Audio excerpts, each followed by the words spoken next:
জি, শুকরিয়া আপনাকে। এখন যে মাসটি চলছে মুহররম, এই মুহররমকে কেন্দ্র করে আজকে হলো মুহররমের ৯ তারিখ, আগামীকালকে মুহররমের ১০ তারিখ। তো আমাদের দেশে অনেক ভাইয়েরা এই হযরত হোসাইন রাদিয়াল্লাহু তাআলা আনহু শাহাদাতকে কেন্দ্র করে এখানে তারা মিছিল করে তাজিয়া করে থাকেন। তো যে সকল ভাইয়েরা করেন তারা নিজেদেরকে মুসলিম পরিচয়ও দিয়ে থাকেন। তো এই যে শিয়া আকীদা, এটা আমাদের মাঝে কিভাবে বিভ্রান্ত করে অথবা তাদের আকীদাগুলো কি, যদি আপনি দুই একটা আমাদেরকে জানান তাহলে আমরা এর থেকে সতর্ক হতে পারবো। হ্যাঁ, জি অনেক ধন্যবাদ। আসলে শিয়া সম্প্রদায়ের আকীদা বা বিশ্বাসের সঙ্গে আমাদের আহলুস সুন্নাহ ওয়াল জামাতের আকীদা বিশ্বাসের পার্থক্যটা খুব স্বাভাবিক লেভেলের না। তাদের বিশ্বাস কখনো, কখনো কোনো গ্রুপের বিশ্বাস তো একবারে কুফরি পর্যায়ে, শিরকের পর্যায়েও আছে। আমরা সেটা জানি। শিয়াদের মধ্যে আপনার অনেকগুলো গ্রুপ আছে, ১২টা প্রায় গ্রুপ আছে। ১২ জন ইমাম তাদের আছে। হ্যাঁ, ১২ ইমাম তাদের আছে। একেক ইমামের একেক বিশ্বাস, একেক চেতনা। এবং কোনো গ্রুপের বিশ্বাস এবং চেতনাটা এতটাই ভয়ঙ্কর যে তারা মনে করে যে রাসূলুল্লাহ সাল্লাল্লাহু আলাইহি ওয়াসাল্লাম তিনি সর্বশেষ নবী নন। সর্বশেষ নবী হওয়ার উপযুক্ত ছিলেন আলী রাদিয়াল্লাহু তাআলা আনহু। এই বিশ্বাসও তারা করে থাকে। নাউযুবিল্লাহ। নাউযুবিল্লাহি মিন যালিক। তারা এটাও মনে করে থাকে কেউ জিবরিল আলাইহিস সালাতু ওয়াস সালামকে আল্লাহ তাআলা পাঠিয়েছিলেন মূলত আলী রাদিয়াল্লাহু তাআলা আনহুর কাছে। জিবরিল ভুলক্রমে রাসূল সাল্লাল্লাহু আলাইহি ওয়াসাল্লামের কাছে চলে আসে। নাউযুবিল্লাহ। তারা প্রচণ্ড রকমের সাহাবী বিদ্বেষী। তারা সাহাবীদেরকে শুধু প্রথম ৩ খলিফাকে তো তারা তো আসলে হ্যাঁ, মূল্যায়নই শুধু করছেন না। বিদ্বেষ না, তারা সাহাবায়ে কেরামদেরকে তারা প্রচণ্ডভাবে কাফের বলে থাকেন, কাফের মনে করে থাকেন।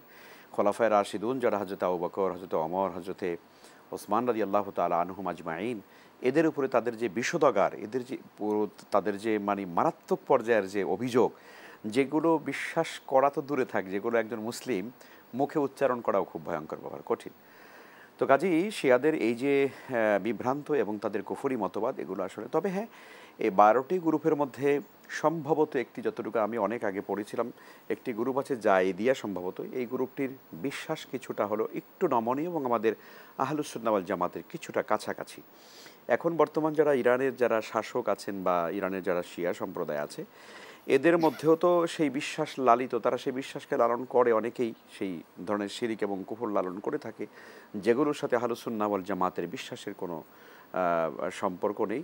তবে বর্তমানে যারা আছে তারা কিছুটা নাকি একটু নমনীয়। এখন আরেকজনের বিশ্বাস তারা আমি বলতে পারবো না যে তারা আসলে কিভাবে কোন বিশ্বাস লালন করেন ব্যক্তিগতভাবে। ধরুন বর্তমানে যে খামেনি রয়েছেন, বর্তমানে যারা রাষ্ট্র শাসক যারা পরিচালনা করছেন যারা, বিশেষ করে, তবে তারপর তো আজানের মধ্যে তো তারা আলী রাদিয়াল্লাহু তাআলার নাম হ্যাঁ, উচ্চারণ করে, এমন এটা একটি আছে, বিষয় আছে। এটা আছে। তারা আশহাদু আন্না আলিয়ান হুজ্জাতুল্লাহ, এই কথা তারা বলে। আমি নিজে শুনেছি একবার। আচ্ছা, আচ্ছা। আমি ছাত্র জীবনে একবার আমি ইরানের এই তেহরানের রেডিও শুনতাম।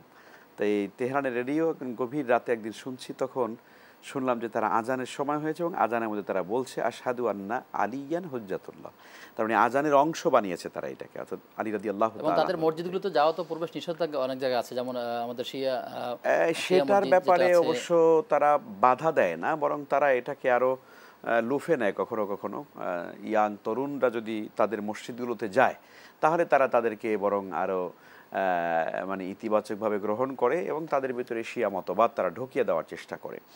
এবং তারা কিন্তু আসলে এই মতবাদ প্রচার করে বেড়াচ্ছে সারা পৃথিবীতে। এখন কথা হচ্ছে যে আমরা আসলে আহলুস সুন্নাহ ওয়াল জামাআহ, আমরা যারা এই আকীদা, এই বিশ্বাস যারা আমরা করি, সাহাবায়ে কেরামের আদর্শের উপরে আমরা যারা আছি, আমাদেরকে এই ব্যাপারে সতর্ক থাকা দরকার। নিজেদের তাহজিব তামাদ্দুনের ব্যাপারে আমাদের মানে সচেতন হওয়া দরকার। এখন আপনি যদি একজন মুসলিমকে বলেন যে আপনি আহলুস সুন্নাহ ওয়াল জামাতের বিশ্বাসটা কি বলেন তো, আমরা নিজেরাই তো সেটা জানি না।